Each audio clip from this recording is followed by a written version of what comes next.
There is a specific kind of silence that falls over a grocery store checkout line when a card is declined. It isn't a peaceful silence. It is a sharp, jagged thing, filled with the rustle of winter coats shifting impatiently and the heavy, judgmental sighs of the people standing behind you. I stood in that silence, feeling it press against my back like a physical weight. I am Elias Thorne. I am 72 years old. My hands are rough, the skin permanently etched with the black grease of 1,000 engines I fixed over 50 years of labor. I built a business from nothing. I raised a family. I paid my taxes. And yet, here I was, standing in the harsh, fluorescent purgatory of a budget grocery store on a Tuesday evening, unable to buy a loaf of bread. The cashier, a girl no older than 17, with chewing gum snapping in her mouth and eyes that held a profound boredom, looked at me. She didn't see a man. She saw an obstacle. She saw a delay in her shift. "It says insufficient funds, Pops," she said, her voice loud enough to carry 3 aisles over. "Do you have another card?" I looked at the small pile of items on the conveyor belt. A loaf of store-brand white bread, a carton of milk that was 2 days away from expiring, a tin of the cheapest coffee grounds they sold, 2 red apples. The total was $18.40. It was a pathetic sum. It was an amount I used to tip waitresses without a second thought. Today, it was a mountain I could not climb. My hand trembled as I held the debit card. It was a blue card, the plastic worn smooth. It was the card my son, Marcus, had issued to me 3 years ago. "For your own protection, Dad," he had said then, his voice smooth as oil. "Scams are everywhere. Let me manage the accounts. I'll make sure the bills are paid, and I'll transfer your allowance every week." I swiped it again. I knew the motion was futile, but desperation makes fools of us all. Beep. The sound was dissonant, harsh, a digital rejection. "Declined," the cashier said, popping a bubble of gum. She rolled her eyes, a theatrical performance for the woman in the business suit standing behind me. "Look, sir, I have a line." I looked at the card. I knew why it was declined. My pension, a modest but steady check, deposited yesterday. Marcus knew that. He knew Tuesday was the day I walked to the store to buy food for the week. He had promised, just this morning, to transfer enough for groceries. "I transferred it," he had said, not looking up from his phone as he ate the eggs I cooked for him. "Stop nagging me, Dad." It wasn't there. Just like he forgot my birthday last month. Just like he forgot to pay the heating bill last winter until I was shivering under 3 blankets. Just like he forgot that the house we lived in, the house he treated like his personal kingdom, was still in my name, even though he treated me like a squatter living in the basement. My stomach growled, a traitorous sound in the quiet store. I hadn't eaten since breakfast. My voice failed me. It was a raspy whisper, dry as dust. I cleared my throat and tried again, trying to salvage a shred of dignity from the wreckage. "I'll put the coffee back." The cashier huffed, reaching for the tin. "You'll have to put it all back if you can't pay." The woman behind me checked her watch and sighed loudly. I felt the heat rise in my cheeks, burning through the cold gray pallor of my age. I looked down at my shoes, boots that were 10 years old, held together by duct tape and stubbornness. I looked at my hands, shaking uncontrollably now. It wasn't Parkinson's. It wasn't fear. It was a humiliation so deep it felt like acid was being pumped into my veins instead of blood.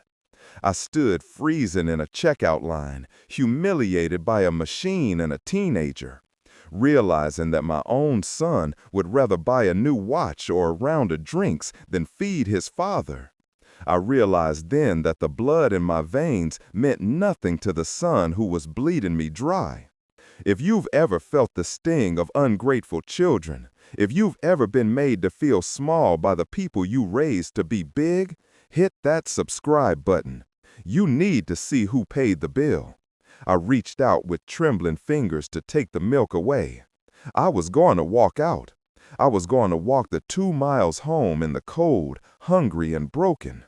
But before I could touch the carton, a hand intercepted mine. It was a large hand. The skin was smooth, manicured. The cuff of the shirt visible at the wrist was crisp, white, and expensive. A gold cufflink caught the harsh overhead light. "Leave it," a deep voice said. I froze. I watched as the hand moved past mine. It held a heavy, platinum credit card. The man tapped it against the reader. Beep. Approved. The cashier blinked, caught off guard. The machine spit out a receipt. I turned slowly. Standing next to me was a stranger. He was tall, broad-shouldered, in his late 30s. He was wearing a navy suit that fit him like armor, the kind of tailoring that cost more than the car I used to drive. He radiated power. He smelled of expensive cologne and rain. But he wasn't looking at the cashier. He wasn't looking at the woman behind us. He was looking at me. And he wasn't looking at me with pity. That was what I expected, the charity of the wealthy for the pathetic. But his eyes, dark and intense, held something else. They held reverence. He looked at my face, studying the lines. He looked at the scar above my left eyebrow, a souvenir from a wrench that slipped in '82. He looked at my hands, staring at the grease-stained cuticles as if they were precious artifacts. "Mr. the stranger asked.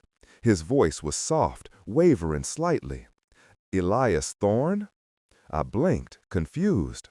I shifted my weight, my knees aching. "I haven't owned that shop in 10 years, son." "I know," the man said. He didn't move. He just stood there, blocking the exit, staring at me. His eyes were wet. "You probably don't remember me." I squinted at him. I searched the handsome, clean-shaven face for a memory. I saw nothing but a successful stranger. "I'm sorry," I said. "I'm Julian," he said. "Julian Vance. 30 years ago, my mother's station wagon broke down in the rain just outside your shop. It was a Tuesday, just like this." The memory hit me like a physical blow. It wasn't a slow dawn. It was a lightning strike. November, a driving rainstorm that turned the gutters into rivers. I was closing up the bay doors. A beat-up Ford station wagon shuddered into the lot and died. A woman got out. She was soaking wet, shivering, wearing a waitress uniform that was too thin for the weather. She was crying hysterically because she was going to be late for her shift, and if she was late, she was fired. And if she was fired, she couldn't pay rent. And in the passenger seat, staring out the window with wide, terrified eyes, was a skinny boy with holes in his sneakers and a stomach that I could hear rumbling from outside the car. They were living in that car. "I remember," I whispered. "Your mother, she was," Julian said. A tear escaped his eye and tracked down his cheek. He didn't wipe it away. "You pulled the car into the bay. You stayed 3 hours past closing." "She didn't have any money," I said, the memory clear as day. "She offered me her wedding ring." "And you wouldn't take it," Julian said. "You fixed the car. You filled the gas tank from your own reserves. And then," he looked at the grocery bags the cashier was now silently packing. "You handed me a king-size Kit Kat bar and a $20 bill from your own pocket," Julian said, his voice cracking. "You looked me in the eye and you said, 'You take care of your mama, son. That's your job.'" I looked at his shoes, hand-stitched Italian leather. I looked at his face. The skinny, terrified boy was gone. In his place was a titan. "You fixed our car for free," Julian said, his voice thick with emotion in the silent grocery store. The line behind us had gone quiet. Even the cashier was listening. "You saved us, Mr. Thorne. That car got my mom to work for another 2 years. It got me to school. It kept us off the street." He grabbed the grocery bags. He didn't let me touch them. "My car is outside," he said. "Please." "I can walk," I stammered, shame flushing my face again. "I insist," Julian said. "Please." We walked out into the cool night air.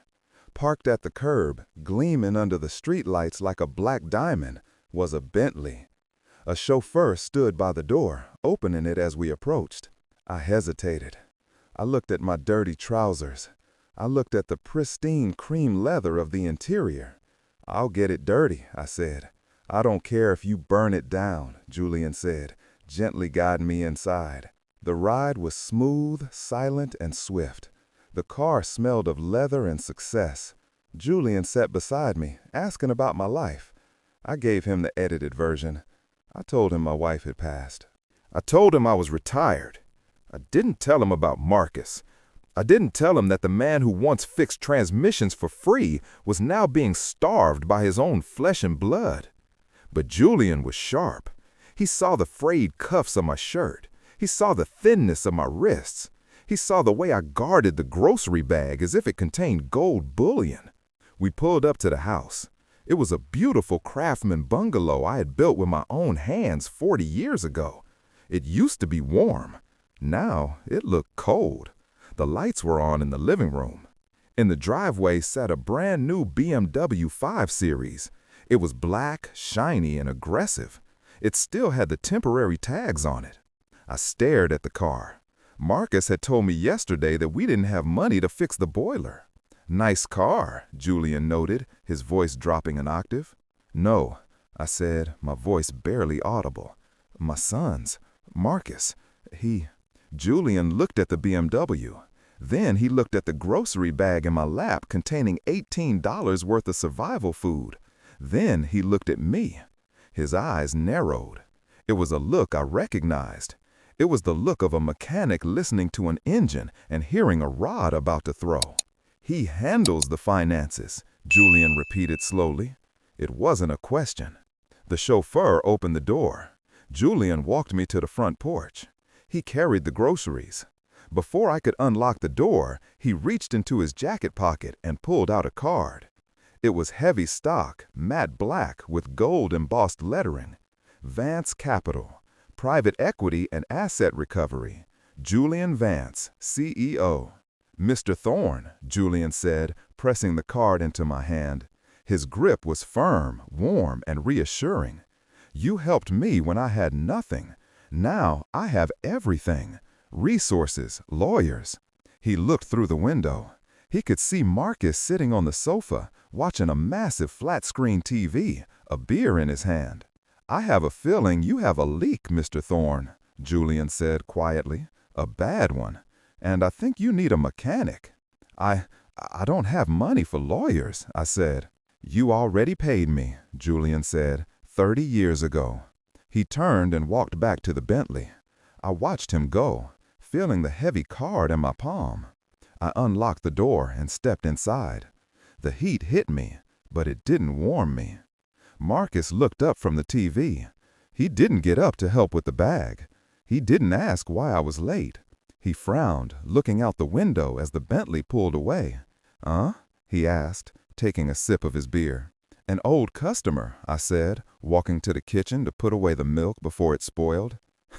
Marcus sneered, shaking his head. "Jesus, Dad, are you begging from strangers now? That's embarrassing." He stood up and walked into the kitchen. He grabbed one of the apples I had just bought. He took a bite, crunching loudly. "Next time, take the bus," he said with his mouth full. "And did you get the good coffee?" I looked at him. I looked at the apple in his hand. The apple I had almost been arrested for trying to buy. I looked at the new watch on his wrist. Then I touched the card in my pocket. The edges were sharp. "I got what I could afford, Marcus," I said quietly. I realized then that the bread Julian bought me wasn't just food, it was fuel, and the engine was finally turning over. Visual beat. The camera focuses tight on the embossed business card sitting on the kitchen counter next to the cheap tin of coffee. The gold lettering of Vance Capital glints under the kitchen light, while in the background, out of focus, Marcus laughs at something on the TV, oblivious to the storm gathering in his own kitchen. Fade to black. Dawn didn't break, it bruised. The sun tried to rise over the Texas horizon, but it was choked by a thick, suffocating blanket of gray smoke that hung low over the property. The storm had passed, taken its thunder and lightning with it, but leaving behind a silence that felt heavier than the noise. I stepped out of the metal shed, pushing the sliding door open with a shoulder that throbbed with a dull, persistent ache. My joints were stiff, locked up from a night spent huddled on a plastic bucket in the damp cold. My left knee, the one Lucas had dragged across the foyer floor, burned with a sharp, specific pain. I stood in the mud and looked up the hill. The house was gone.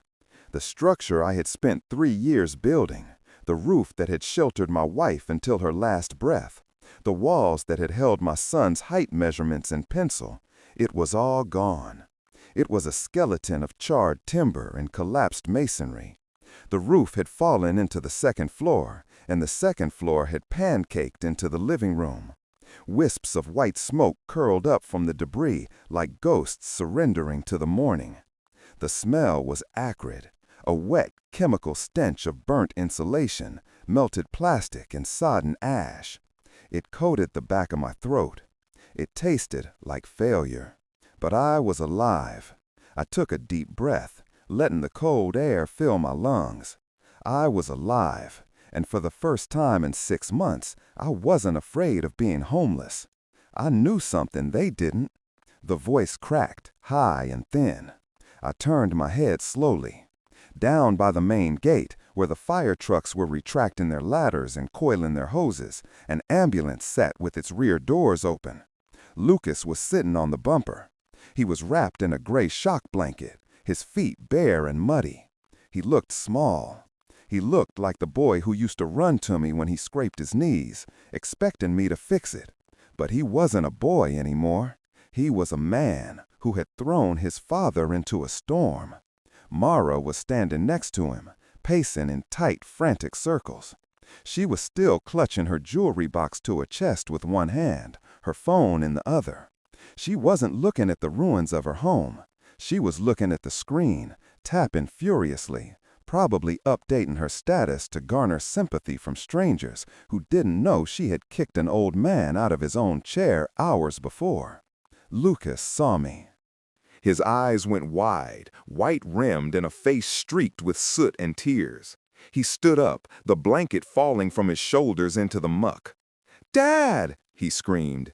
He ran toward me. He stumbled over the uneven ground, slipping in the mud, scrambling back up. He looked manic. His hair was wild, singing at the ends. He reached me and threw his arms around me. It wasn't a hug of affection. It was a vice grip. It was the desperate, clawing embrace of a drowning man grabbing onto a piece of driftwood. He smelled of stale scotch and smoke. "I thought you went back in. Are you okay?" I stood rigid. I didn't hug him back. My arms hung at my sides. "I'm fine, Lucas," I said. My voice was raspy, scraped raw by the cold, but it was steady. He pulled back, gripping my shoulders, searching my face. "We lost everything, Dad. Look at it. The house. It's gone." "I see that," I said calmly. I reached up and peeled his fingers off my shoulders, stepping back to put distance between us. "It happened so fast," he babbled, his eyes darting back to the smoldering pile of rubble. "The lightning, it just exploded. We barely got out. I grabbed Mara and we ran. I screamed for you, Dad." "I was in the shed," I said. He flinched. The memory of his cruelty flickered behind his eyes, but he shoved it down, replaced instantly by the panic of his current reality. "It's okay, though," he said, his voice pitching up, manic and fast. "It's going to be okay. Insurance will cover it. We have the platinum policy. We'll rebuild. Better. Bigger. We'll make a suite for you, Dad. A real one. Ground floor. ADA accessible. I promise." I looked at him. I looked deep into the eyes of my son, and I saw the lie living there. It was a terrified, squirming thing. He wasn't promising me a suite because he loved me. He was promising me a suite because he was terrified. He knew. Deep down, he knew the truth about the premiums, and he was hoping, praying that I had a secret stash of money to save him. I asked quietly. Lucas froze. A tic developed under his left eye. Yeah, obviously, there might be a delay. Paperwork, bureaucracy. He licked his lips, stepping closer again. But Dad, in the meantime, we're homeless. We need a hotel and clothes, and the cleanup crews won't start without a deposit. I need you to help us, just for a few weeks. We need access to your retirement account, just for a bridge loan. A bridge loan, I repeated. Dad, don't do this, he pleaded, his voice dropping to a whisper. Not now. A heavy voice interrupted us. We both turned. The fire marshal, a large man in turnout gear with soot-stained cheeks, was approaching us. Beside him walked a police officer holding a clipboard. "What's your?" the marshal asked Lucas. "Yes," Lucas said, straightening up, trying to summon some shred of authority despite his bare feet. "Yes, I am." "Mr. Miller, we've secured the perimeter," the marshal said. "It looks like a direct lightning strike to the chimney chase, Nature's Act. But for my report and to get the claim started for you, I need your policy information." Lucas froze. He stopped breathing. The color that had returned to his face drained away instantly, leaving him gray. Lucas stammered, I don't have it on me. My phone died. The papers were inside."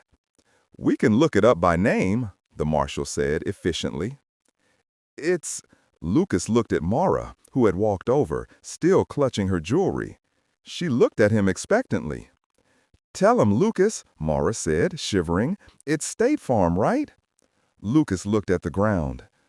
"I think I have it," I said. The silence that followed was absolute. The only sound was the hiss of water hitting hot embers up on the hill. Lucas's head snapped toward me. I reached into the inner pocket of my damp, mud-stained cardigan. My fingers brushed against the rough wool until they found the paper. It was crumpled, slightly damp at the edges, and smelled of the trash can I had fished it out of yesterday morning. I pulled it out. I smoothed it against my chest. "I found this yesterday," I said, "in the kitchen garbage." I handed it to the fire marshal. Lucas stared at the paper. His mouth opened, but no sound came out. He recognized the red stamp on the envelope. The marshal adjusted his glasses. He read the document in the gray morning light. "This isn't a policy declaration," the marshal said, his brow furrowing. Mara gasped. It was a sharp intake of breath that sounded like a seal barking.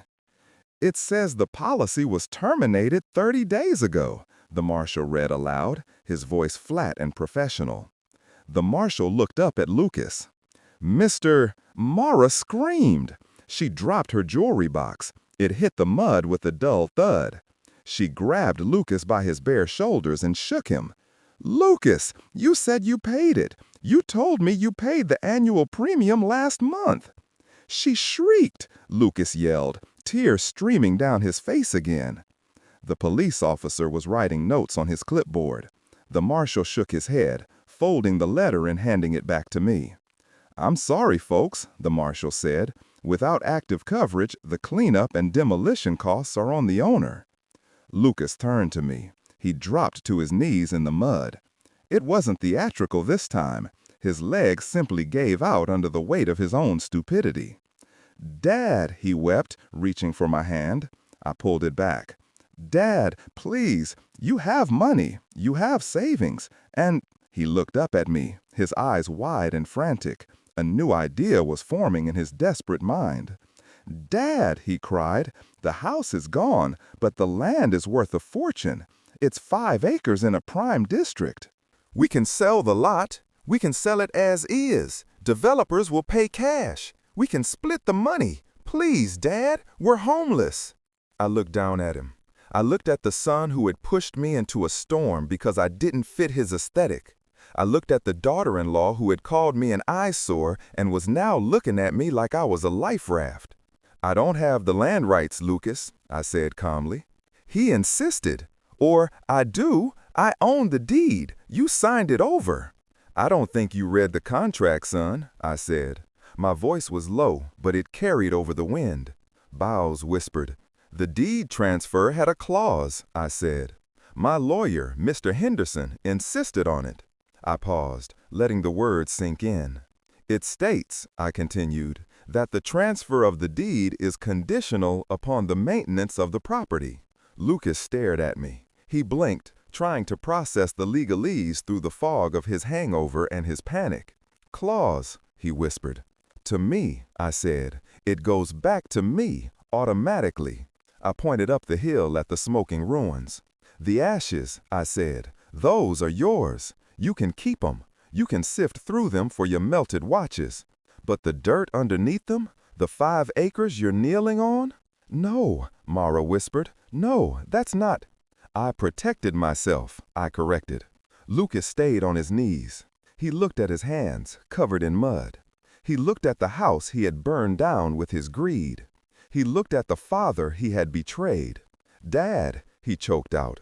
I don't know. Maybe you can sleep in the shed. I turned away from him. I turned to the police officer who had been watching the exchange with a stoic expression. Officer, I said. I rolled up the sleeve of my damp cardigan. I rolled up the sleeve of my shirt underneath. My forearm was black and blue. The bruise from where Lucas had grabbed me was dark, shaped clearly like fingers. It was ugly. It was undeniable. I'd like to file a report, I said. The officer looked at the bruise. He looked at Lucas, still kneeling in the mud. His expression hardened. Elder abuse? The officer asked. No, I said. For elder abuse. I was forcibly ejected from my residence into a lightning storm last night. I was assaulted and thrown off a porch. Lucas looked up, his jaw dropping. Dad, you kicked me out in the rain, Lucas, I said cold. You told me to cool off. Sir, the officer said, stepping toward Lucas.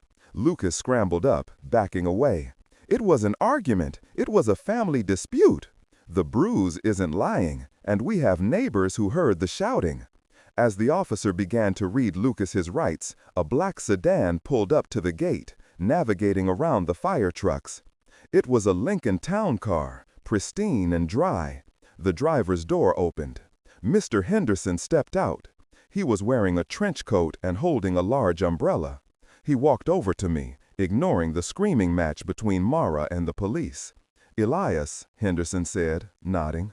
I got your message. I'm cold, I said. Henderson opened the back door of the Lincoln. The interior looked warm. It smelled of leather and safety. Henderson asked, quietly. The reversion is active, I said. He admitted to the marshal he has no insurance. Good, Henderson said. I have the developers on the line. They're still interested in the land value. I looked back one last time. Lucas was being handcuffed.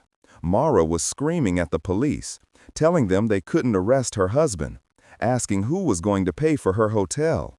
The neighbors had gathered at the yellow tape, watching the spectacle.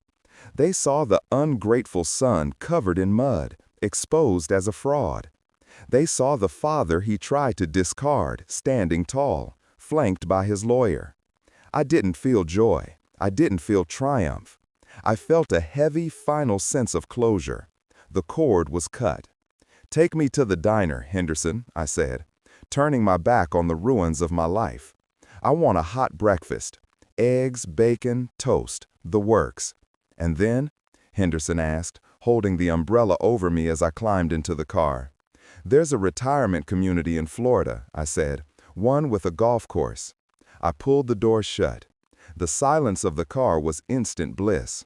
I watched through the tinted glass as the police car lights flashed, red and blue, painting my son's face in the colors of consequence. I lost a house, but I reclaimed my life. The storm had washed the trash away, and the air was finally clean.